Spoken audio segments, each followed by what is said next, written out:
In this video, I'm going to show some aluminum cutting, but the aluminum cutting is actually from a problem that we have to solve for a customer.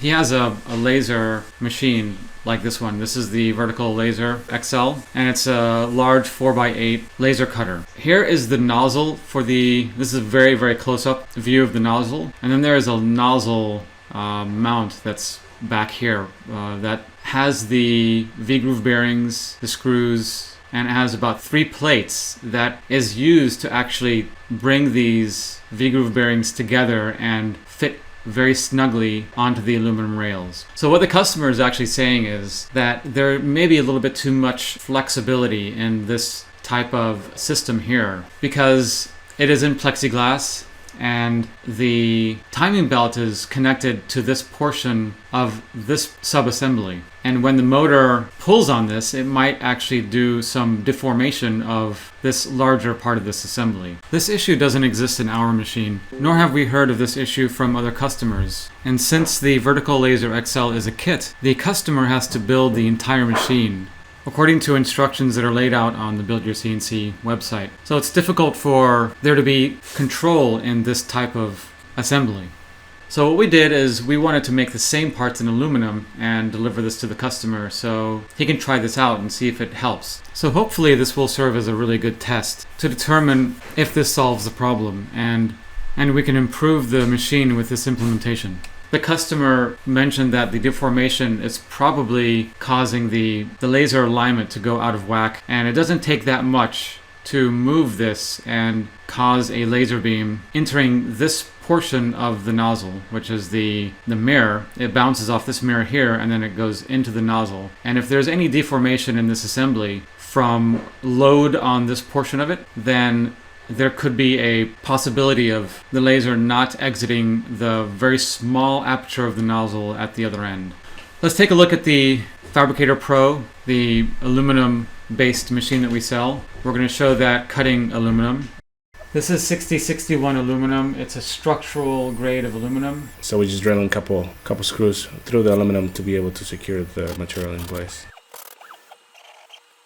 Now here we are removing the brush since we're going to be working with coolant fluid to be able to cool off the end mill as it's going through the cutting, and it gets a little messy, so I decided to remove the brush. It's good to be able to see the actual end mill working anyway. We can use several different types of coolant for cutting aluminum, and I'd love to hear some comments below on what you guys use, but we use a biodegradable, non-smelly product. It's a general use for cutting most metals, and aluminum is one of them. This is the biodegradable metal coolant that we use, and it's a general purpose water emulsifiable metal working fluid. And the one we used to use was really, really smelly. It would be so horribly smelly that we just stopped using. We had to find something that had no, VOCs, volatile organic compounds. And this one seems to work really well. It looks like the standard, like an oil. It doesn't really look like a coolant that you'd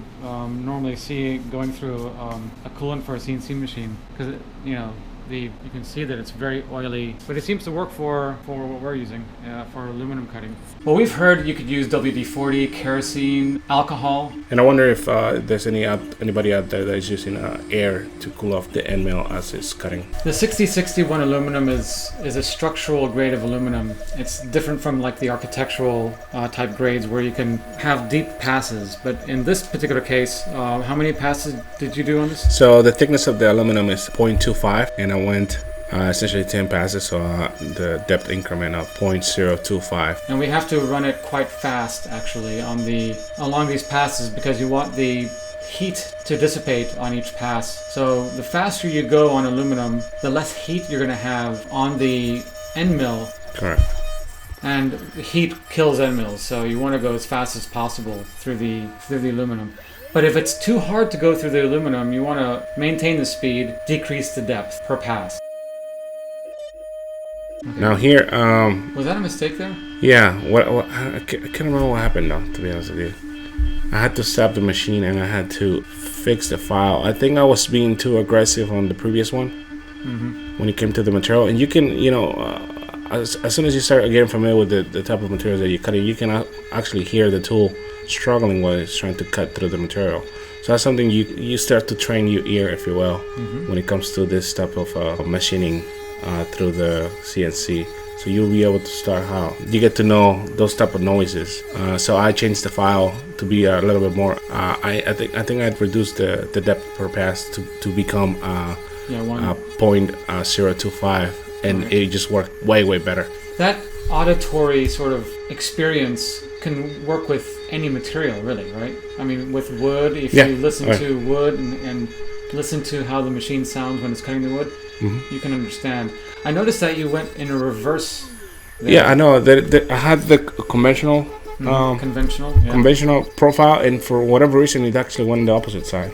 Huh. So I don't know why. That's odd. Yeah, we'll have to take a look at that. So we generally use a climbing direction, and climbing has given us the better edge finish. And again, here we're working on a one part at a time, just in case, it does make, if the machine does make a mistake, then you don't waste any material. So that's the reason why we do that. So there was only 3 pieces that we had to cut there. It doesn't get a little messy, so if anybody is using air, we'd like to know the results that they get through that process. Yeah, those chips will fly all over the place if you're using air to cool the end mill. Yeah, that's good. So we're cleaning up the area, just wiping off a little bit of. We've gone through 5 of those things? Yeah. And they're loud too. They're really loud. Here I'm just cleaning up. I have a really thin holding tab there. So that looks really dangerous. Yeah, do not try this at home, that's for sure. I think we need to mount another router, and we use, because I think holding the router in one hand and then holding the part in the other hand is a little bit too dangerous. So we'll probably mount a router near this one, or maybe we'll make another table. And save my hands. Yeah, save your fingers.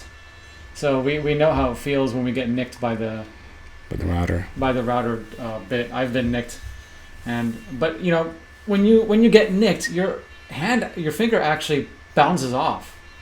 It doesn't actually stay in there. It doesn't get grabbed into it. Whatever's left. Yeah. It does bounce off. Yeah. No, yeah, you have to be extremely careful. I do this every day, and accidents happen. No matter if you're in the field for 30, 20 years, I mean, stuff happens. So. Hey Juan, don't you usually sand these things? We use a sander, right? Yeah, we do. We have multiple sanders, actually, stationary sanders, so we could have done that on this part of the video. I ended up having to sand the surface of it, so you did have to do that. I did had to go into this stationary sanders to be able to get a clean finish, both of the surface on the back and the front of it. So, what do you think the difference is? Did you find the use of the router better or worse than sanding it? To be honest, now that I look at it through the video, it sounds a little sketchy, and something bad could happen. I had the router there, so I used it. Use whatever you have, but you just have to be extremely careful with what you do. Wearing gloves. In this case, that wasn't a good thing either. You just have to be extremely careful with what you do. So let us know your thoughts on this type of practice and safety. What do you use in your shop, if you have a shop? We'd like to hear your thoughts on that. Remember to subscribe, and thank you for watching.